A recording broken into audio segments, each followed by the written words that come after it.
Hello, everybody. Welcome. Yet another edition, 18 Minutes with 180 Markets. Friends, the gold price hovering $1,800 an ounce. What does it mean? It means that there are tons of companies out there that can make huge profits, IRRs, high teens, and even up into the 30s, 40s, 50% even. It also makes mining so much more interesting because projects that were formerly maybe not economically viable all of a sudden do become very viable, especially with modern techniques and modern exploration vehicles that we haven't seen and we're going to see in the future.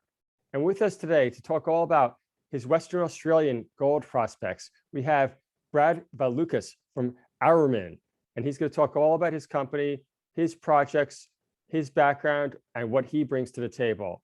And with that introduction, Brad, welcome to 18 Minutes with 180 Markets. Greg, thanks very much. And thanks for giving me the time today to speak. Absolutely. Hey, Brad, everybody's got a story and you certainly have a lot of experience. Can you tell us a little bit about yourself? Greg, I'm a mining engineer. I've been in the industry plus 20 years, nearly 25 years now. Key for myself is I've started up half a dozen different operations and fixed up certainly more than another half a dozen. A lot of time at a company called Mincor Resources. Basically, we went from 0 to 8 different mines there. Previous nickel boom, guys are doing fantastic again at the moment. Most recently, before coming to here, 5 years at Northern Star, and really heavily involved in taking what was a group of acquisitions and really getting them up and going and making it perform as it did.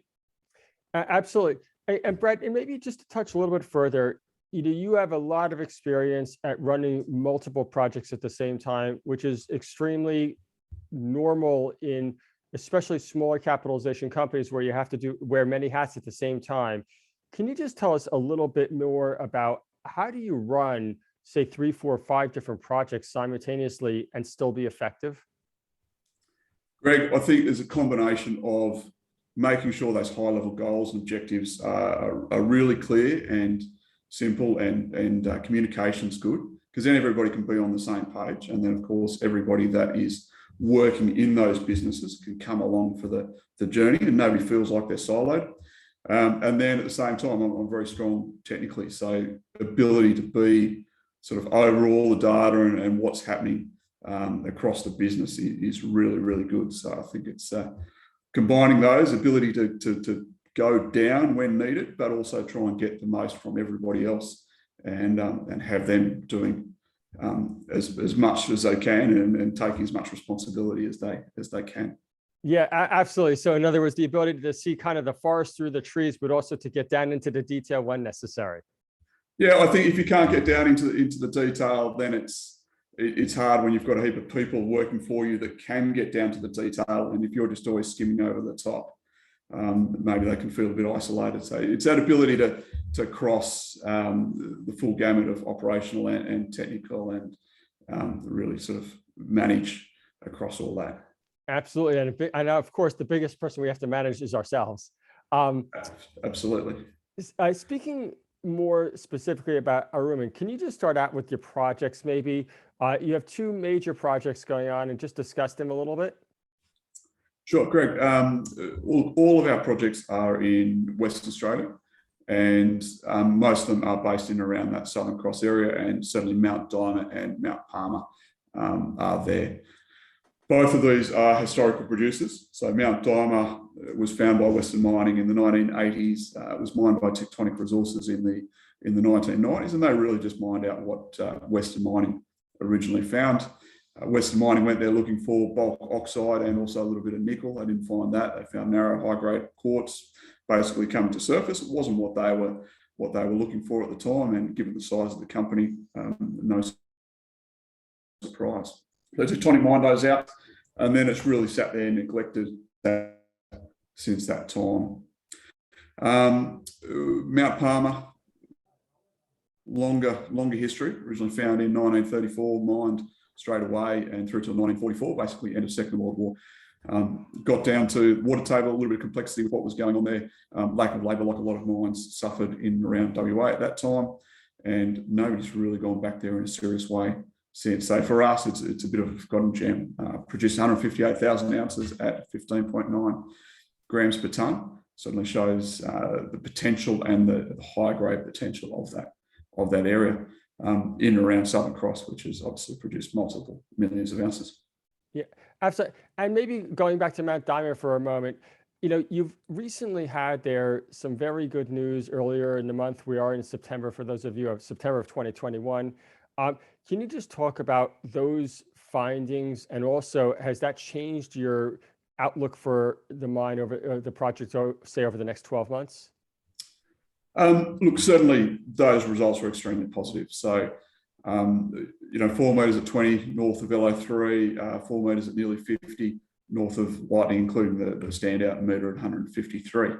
We've done a lot of work there in the 6 months since we've been really active on the ground since listing in terms of the geology and what's going on. Mount Diamond's a little bit anomalous. It's quartz veins in largely granite, which more and more people are getting onto, but certainly for the 80s and 90s, it was anomalous in WA, and it was always a little bit of a question why it was there. Out of the work that we've done, we've identified potential new fluid sources. We've reinterpreted a lot of the lithology. So this huge portion of greenstone that was always interpreted as granite, we see a little bit of a Monza granite sheet covering some things. And certainly we're looking at potentially where two microplates have come together, originally forming the Southern Cross domain as part of the Yilgarn, which is probably all too much detail. But to some respects, those results were excellent by themselves, but they're also excellent because they start to confirm and prove up, demonstrate some of the work, some of the theories that we've got going in terms of that. We started with 50 prospects to test across that package, just the old historical mining leases. And we've been working through that. Obviously, some come up and some don't. But the more we get into it, the more opportunity there is. So we're still sitting with a massive amount of upside there. Our view has always been that we can bring Mount Diamond back to production and generate critical mass at what is a pretty good grade. And yeah, we're just going along that path, and I think it's going pretty well. Yeah, of course. And what would you like to see there at Mount Diamond over the next year? So what should investors look out for? At Mount Diamond over the next year, what we really want to see is another 2 to 3 deposits starting to take shape or really be demonstrated, and then we start to get visibility on that critical mass to take it back to production. So recently for us, our T12 results, while not as spectacular as the high grade results from Lightning and Golden Slipper, we generated 8 metres at 2.5 and 4 metres at 2.7, just sort of 15 metres below surface, and that lined up to some previous work that we'd done from testing structures out of the SAM survey. So that's really coming along quite well, and I'd like to just see that repeated multiple times. And then at the same time, I think you'll see some scoping work come out for those existing high-grade deposits we have, Lightning and Golden Slipper, and really demonstrate the profitability that Mount Diamond can have. Yeah, no, that sounds terrific, and definitely looking forward to it. And then switching over to Mount Palmer, can you just talk about what you're seeing there, and also what we'd like to see for the next 12 months? Greg, I'm sorry, I was going to someone mowing the lawn outside the window here in West Perth, so I'm a little bit. So Mount Palmer, earlier this year, we drilled some holes in and around the old mine, looking for some remnants, and we didn't get out of that what we wanted to. But I don't think that changes the picture there at all. We're in a fantastic position. Our package of ground, 300 plus square kilometres, bounded by our own Mount Palmer, 158 at 15.9. I'd love to repeat that. Down to Yilgarn Star, plus 400,000 ounces at the moment. Also plus Yilgarn Star, 1 million ounces, down to Navoria at 400,000 ounces. So we're in a great position there. We've been looking at, from our mapping and our geophysics, there's quite a number of lookalike positions to Mount Palmer. We'll be out there before the end of this year with some air core and some more geochemistry work to sort of just try and target in on those. And then early next year, we'll be back out there with RC drilling and testing those seriously. Yeah, so we should look out for in the rest of this year, just developing those targets and the actual drilling probably kind of Q1, Q2 of 2022? Yeah, so I'd hope next quarter we come out with some air core or some geochem results, and certainly we'll come out with a number of targets there, basically an exploration update before we get the RC drilling. Yeah, and you know what's incredible there, Brett, is, and what struck us, this area really hasn't been touched in, say, 70 years. Is there any reason for that? It just seems bizarre. I think there's two reasons for that. One is it's a little bit more complex. So when companies have held it, it's required more of that base work to get there. There hasn't been the easy wins there. And the other reason is because it's been so high grade, there's actually quite a lot of alluvial material in and around the old mine. And it's been held by prospectors for at least half that time. And guys have done very well with sluices and just sort of reprocessing material there. And it's just kept it out of other people's hands. Of course, they've taken a little bit of gold away, but it's smaller scale than what we're looking for. So we don't begrudge anybody that, obviously.